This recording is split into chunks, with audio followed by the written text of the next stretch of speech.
Judge not that ye be not judged.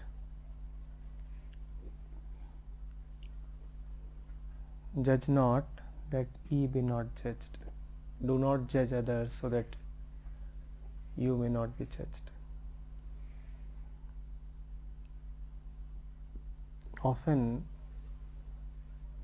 these words from the Bible are interpreted to mean that if you judge others,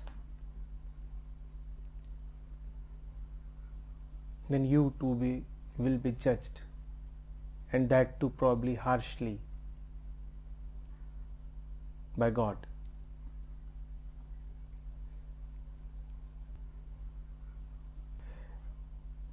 That is not what these words mean.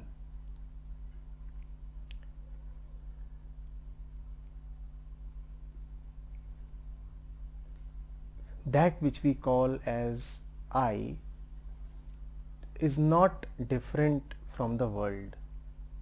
It is an accumulation of the influences from the world.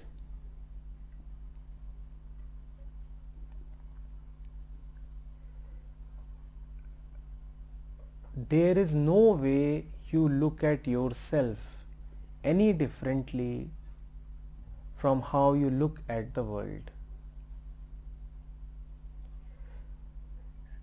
Very simply, these words mean that if you have a tendency to judge, which is to label, if you have a tendency to judge, then not only will you judge the world and others, you will also judge yourself.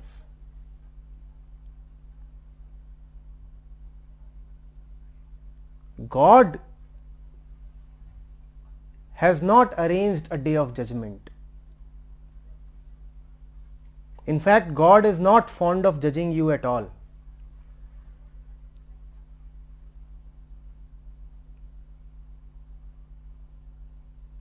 God does not believe in time itself. How can He arrange some particular day in the future?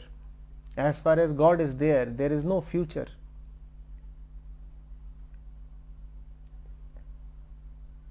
So please get rid of the notion that judgment in any sense applies to the relationship between God and man. God never judges. In fact, the one who doesn't judge is called God. Judging is the prerogative of man. Only man judges. God is beyond all judgments. Neither can He be judged, nor does He judge. He has no concern with these petty things. Keep record, then initiate proceedings, then listen to the prosecution, then listen to the defense, then come to a judgment. God is not interested in all this. He is not at all a record keeper. He believes not in history, not in time, nothing.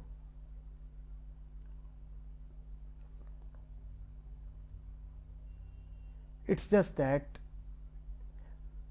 the eye, the same eye with which you look at others, you use the same eye to look at yourself.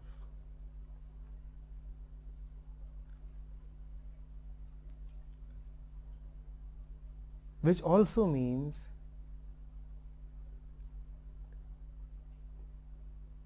that you are a part of your own world.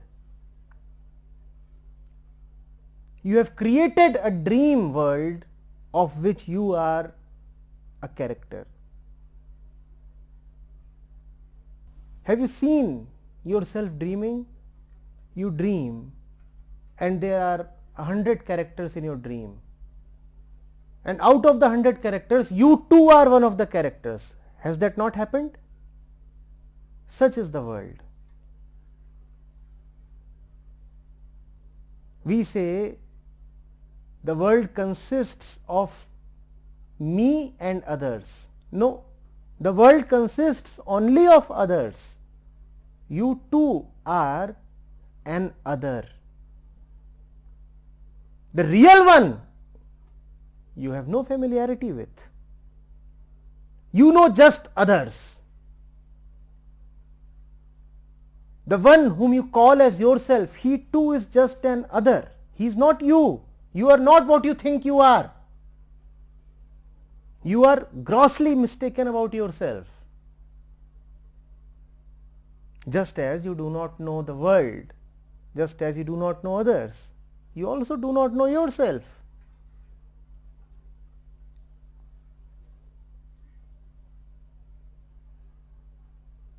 Just as you keep judging and keep judging wrongly. Whom? Others. You also keep judging and keep judging wrongly. Whom? Yourself.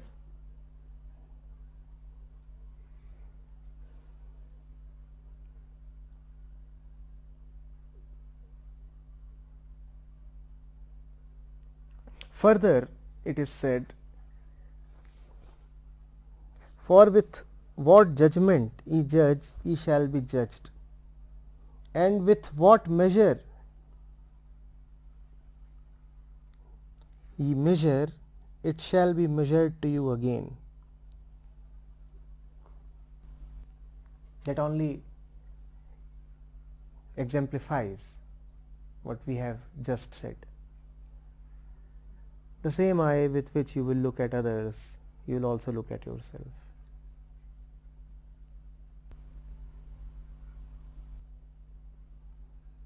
Remove God from all this. This is an excellent quotation on the functioning of the mind. Just do not bring God into the picture.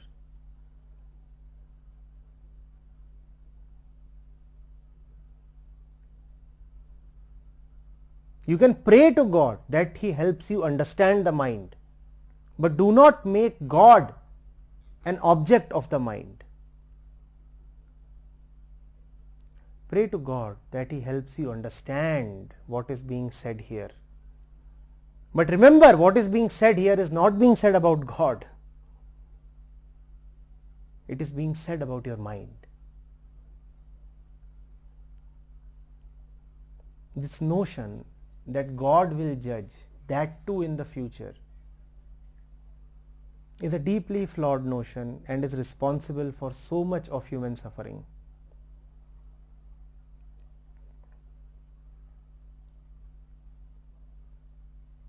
The results of your action are now. Out of ignorance, you are unable to see them now. And the wiser you are able to reduce the gap between cause and effect. The wiser you are, the more clearly you are able to see that karma phal is right now. It does not hit you sometime in the future. It hits you right now. But because we are dumb and ignorant, so we realize it later.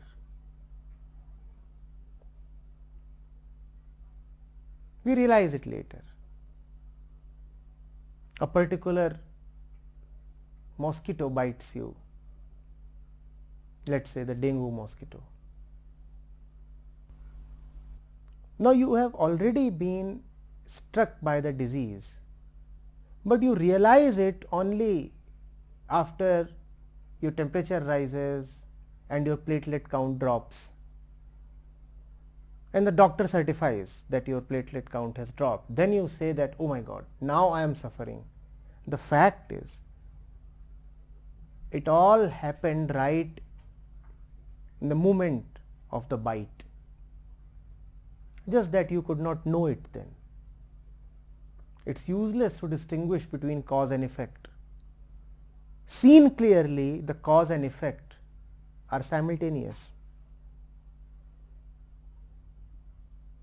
But by creating a gap of time between cause and effect, we allow ourselves the liberty of languishing. We say that whatever you are doing is today and the judgment will happen sometime in the future. And the gap allows us a particular relaxation, a liberty. The cunning mind says, well, the results are still some distance away, so why not enjoy till then? Why not have a little more pleasure? We will see when the results will come. Right now is the time to have a little more pleasure. We will see on the day of judgment. Maybe a few tears will do. Maybe I can turn God a little sentimental. My husband never punishes me, at least whenever I cry. And God too is traditionally a male. Maybe I can really weep my heart out and make God be a little lenient towards me. The mind comes up with all these stupid ideas. Just because we have separated cause and effect, just because we have postponed the judgment to the future. The judgment is never in the future. The judgment is right now, and that too by yourself. God has left you to yourself. You keep judging yourself. You determine your own suffering.